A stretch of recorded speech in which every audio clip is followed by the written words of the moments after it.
मुंबईतली आत्ताची पावसाची परिस्थिती पाहता अनेक ठिकाणी इमारती कोसळत आहेत। सायन कामगार सहकारी गृहनिर्माण संस्था प्लॉट नंबर 126 सायन भंडारवाडा मुंबई येथील 4 ABCD इमारती धोकादायक म्हणून बृहन्मुंबई महानगरपालिकेने घोषित केलेली आहे। या इमारतीतील काही भाडेकरू 18 जून 2025 रोजी मुंबई महापालिकेने 353B अन्वये स्ट्रक्चरल ऑडिट करून घ्या असे सांगितले।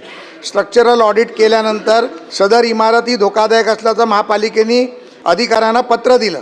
सदनिकाधारकांनी सर्वोच्च न्यायालयात गेला असता सर्वोच्च न्यायालयाने देखील सहानुभूतीपूर्वक विचार करून 17 जुलै 2026 रोजी पर्यंत राहण्याची सदनिकाधारांना अन्यत्र जाण्यासाठी व्यवस्था करण्यासाठी 17 जुलै पर्यंतची तारीख दिली। सभापती महोदय त्याच्यानंतर आताच्या या पावसामध्ये याच्यातील 2 विंग पडलेले आहेत आणि 2 ते 3 झाडं पडून एक मंदिर आणि दुसऱ्या इमारतीवरती पडलंय। अशा परिस्थितीत एवढी धोकादायक परिस्थितीमध्ये 17 जुलै पर्यंत महापालिकेला निर्देश देण्यात यावेत आणि अतिरिक्त आयुक्त आणि आयुक्तांना याचे निर्देश देऊन तात्काळ 17 जुलैलाही खाली करावी अशी मी विनंती करतो।